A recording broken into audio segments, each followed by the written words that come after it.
Hi there, my name is Hannah, and this is part one of a two-part video.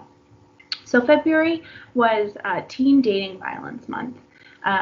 So we're making a video about teen dating abuse. So I'll be covering two types of abuse, and then Paris Braza will be talking about two other types of abuse, and that will be a second video. So this is part one, and then Paris will have part two. So make sure to check out her video after this. And she also has some really important like action steps or people you can call if you're not sure about a relationship that you're in or a relationship that you know of. So let's start with physical abuse. So what is physical abuse? It's when someone acts in a way that hurts another person or has the intention of hurting another person.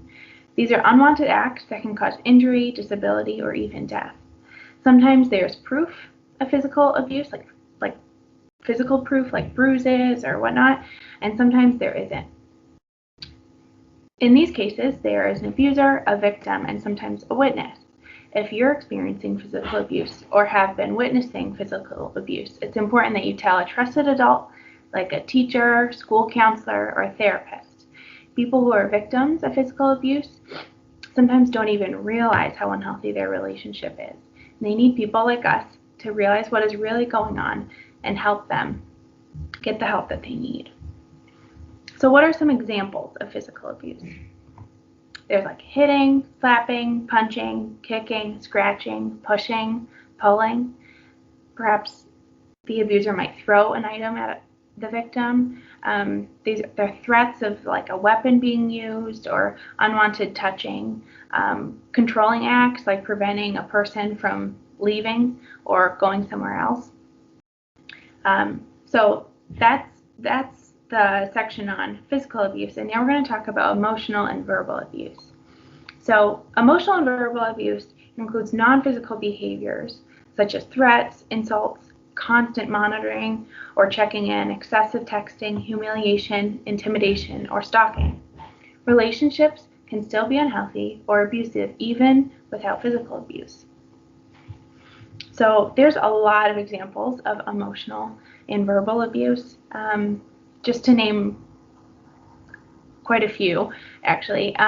There's calling names or put downs. There's telling you what or what not to wear, yelling or screaming, intentionally embarrassing someone in front of others, starting rumors, trying to decrease a person's interaction with other people, blaming abusive or unhealthy behaviors on you or on your actions, excessive jealousy, stalking you or your loved ones, threatening to harm you, your pets or people in your life, threatening to harm themselves to keep you from ending the relationship, making you feel guilty or immature when you don't consent to sexual activity, sharing your secrets with other people or holding things against you, criticizing you. These are a lot of examples, but there's even more. So it's really important to realize when we are victims of abuse or when other people are victims of abuse. Sometimes it's hard to know if a relationship is really healthy or not.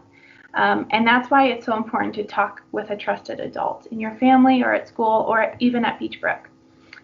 These things are hard to understand and navigate, and often we don't want to talk about them, but you're not meant to do this alone. Unhealthy relationships can do more harm than we realize, and it's important to be aware of any type of unhealthy relationship in our lives and kind of just confront that head on as soon as possible.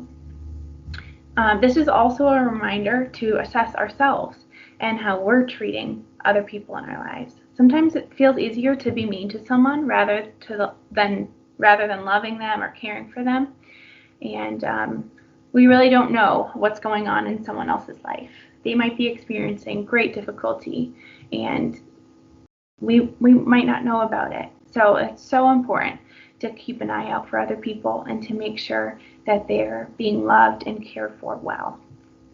So this is the end of this part 1 video, so make sure to go on and check out Miss Paris's video. She'll be talking about sexual abuse and like online dating abuse.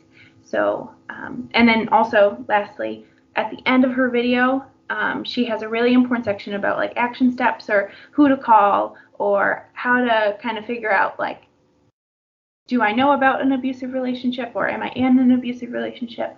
So those are great resources. So definitely check those out at the end of her video as well.